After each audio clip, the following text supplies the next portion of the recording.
Okay, so I'm going to talk about replacing the existing Dometic fridge in this Westfalia 1985 with an all-electric 12-volt compressor type fridge. I've already taken it out, but I'm going to talk about how I did that. First step is you remove the door just by opening the door and lifting it up. The hinges come apart, and that will be the easiest part of the entire exercise. Then you got to take this front panel away, which involves removing 4 screws, 1, 2, 3, and 4, and in my case another little secret screw right up there. Pause it. Owner of this particular bus had put a nice laminate floor in and a beautiful piece of aluminum trim to prevent the fridge from coming out. So I had to remove it first, out of the way, because this bit at the bottom couldn't be removed because this front trim piece has a tongue which slides into a groove over here. So normally you could undo those screws, swing it forward a little and pull it out, but I couldn't lift it because of that secret screw. So I took it out and managed to wiggle it out of there. The next step involves the other side of the bus. Both the air intake for the combustion of the propane and the exhaust go in and out of this flue vent. It comes off with 3 screws, the outer section does. Pop it out of the rubber. Then there's a disc here that comes off, or maybe that's the 3rd step. And then you unscrew this metal plate.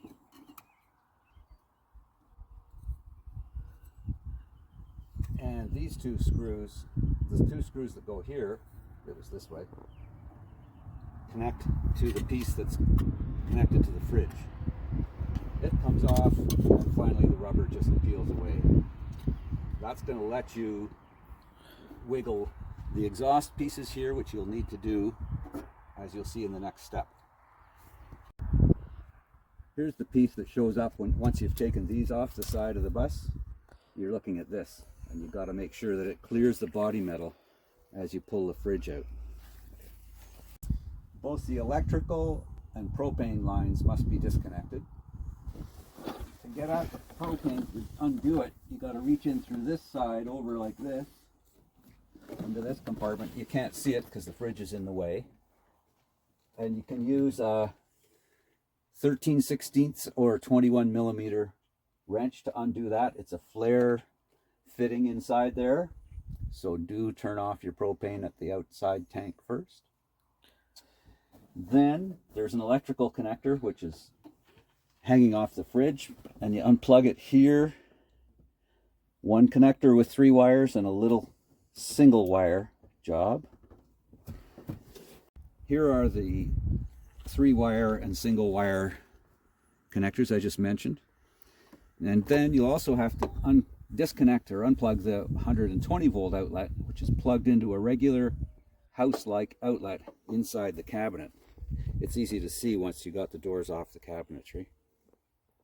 That 120 volt cord comes through here and plugs into an outlet in here. There's the box for it, which I'll be removing later. Now you've got all that disconnected, you still need to physically unscrew the fridge from the cabinet. There are 4 fairly hidden screws that you access from outside the fridge area.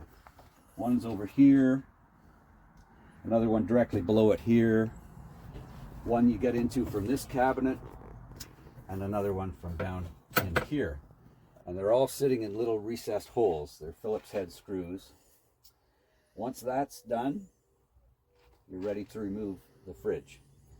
To do that, once everything's disconnected, you have to lift the fridge up this way, tilt the bottom out and up in order to get those intake and output air lines free because they've got to clear the bottom of the stove area here. So once you have it fairly tilted, then you can just extract it forward, and out it comes, revealing all this stuff in the back.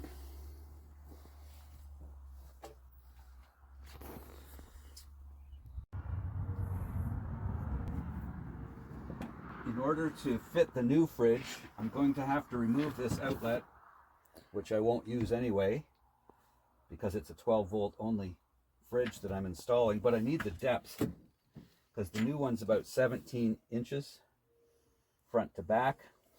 I'll also have to cut away this little bit of masonite here, and then it will fit. While I'm in there, I'm going to be removing this insulation because it's a moisture trap that always causes the body seams to rust. I'll be taking out this wire. This is the 120 volt wire. It actually comes from this outlet, which I'll keep. And the wire from this outlet to this outlet, in my case, is on the bottom two terminals. It might not be in your case. Power to this outlet comes from this circuit breaker. It receives power from the outdoor plug, and that cord is this one, which I'll just leave in place.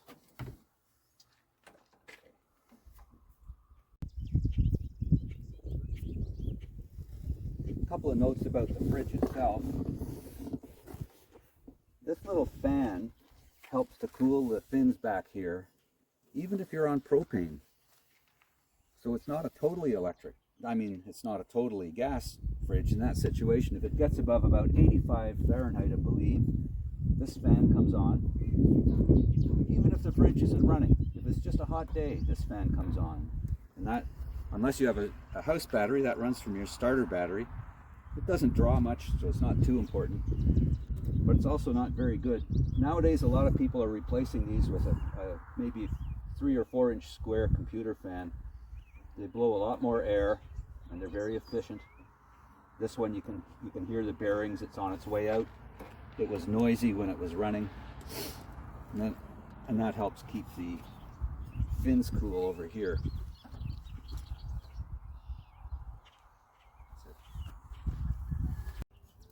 One other thing to note on these is this along the bottom. This is a drain, water drain, in case on that flue that was on the outside of the van, in case rain or something got in and water found its way down through here, which it can, then you want to drain it. Every so often you just undo the little screw front thing. Maybe if water drains out, you know you've got an issue.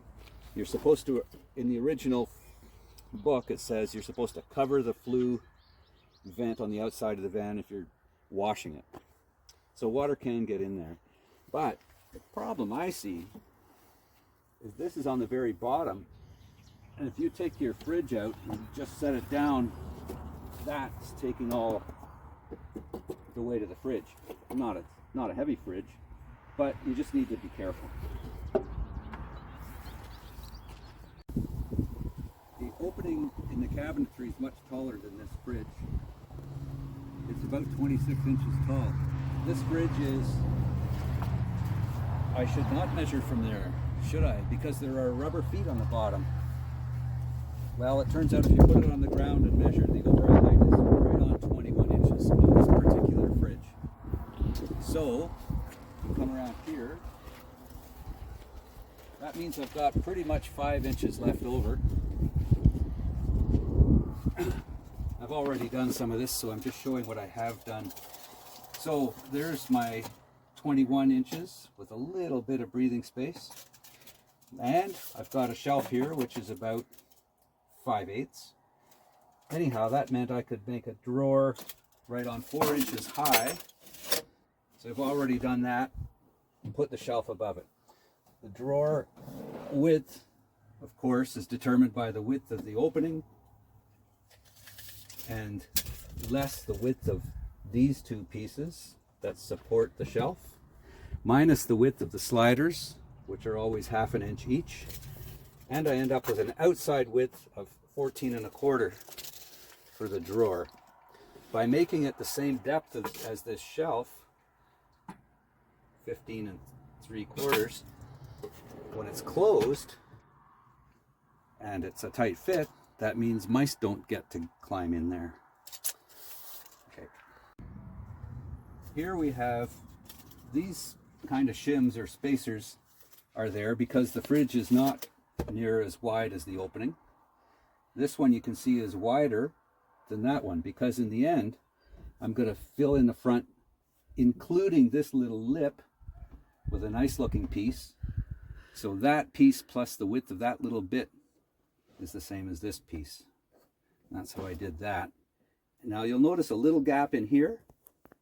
I had to cut that because there's a T-nut like that one hiding in behind, which is where the two sections of cabinet are bolted together. As far as the depth goes, I said in an earlier video that I'd have to cut away the MDF at the bottom for the fridge. I was wrong about that in two ways. It's not for the fridge, it's for the drawer, and it's not MDF, it's very thin plywood.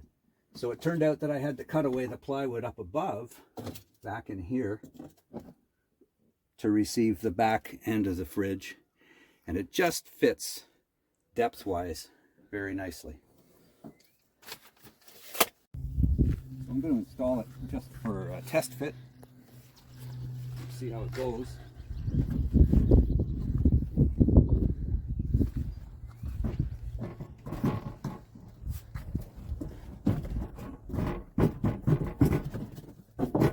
It's going to be close. The rubber feet make it a little bit of a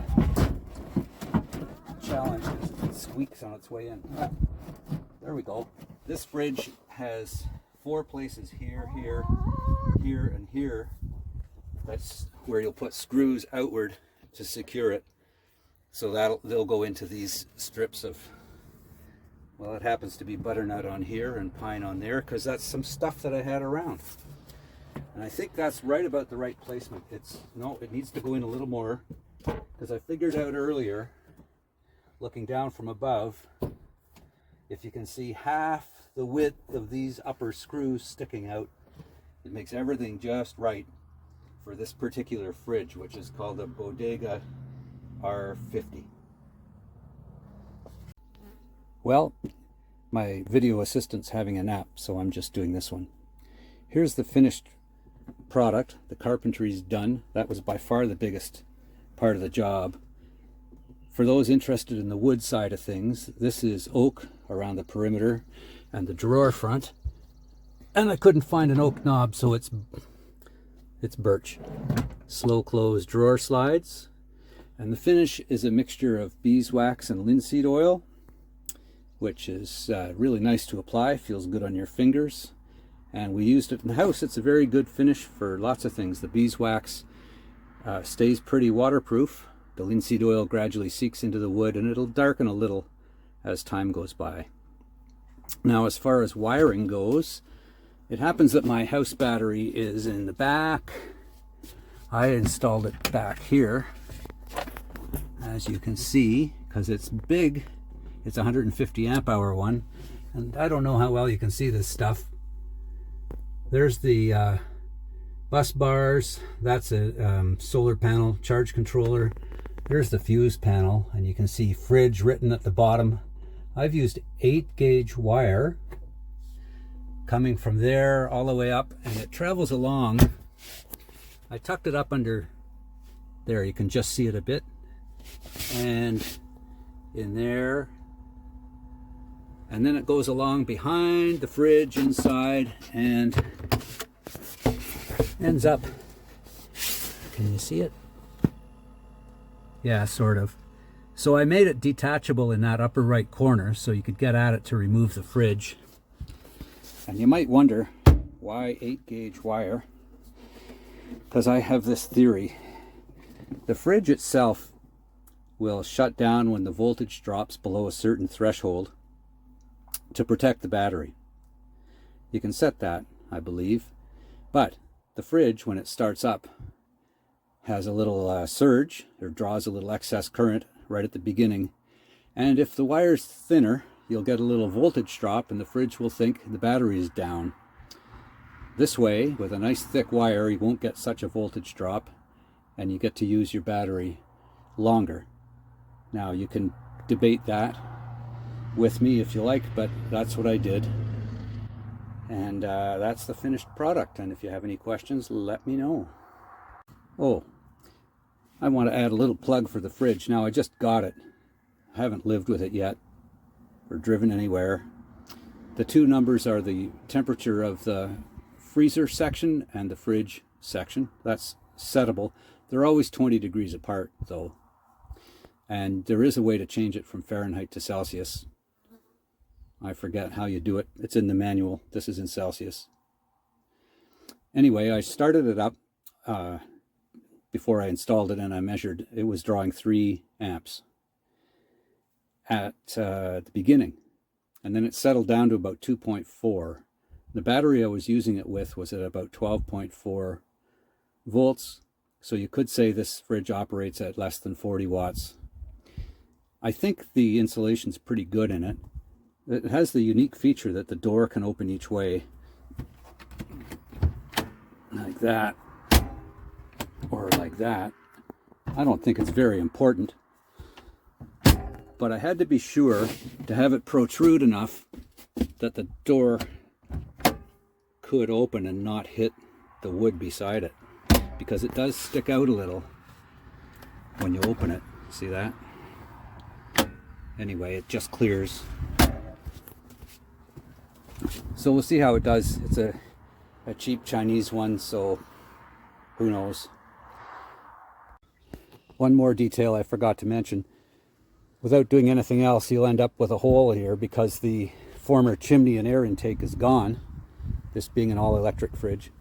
So I took the disc that was in there and I covered it with aluminum tape like you'd use on ducts. Not duct tape, but actual aluminum tape. Before I put the disc on, I covered the openings in the rubber part with duct tape, the flexible cloth type stuff. I thought it might degrade with the weather if I used it on the disc, and I thought the aluminum would also just look a little better. We'll see how it goes.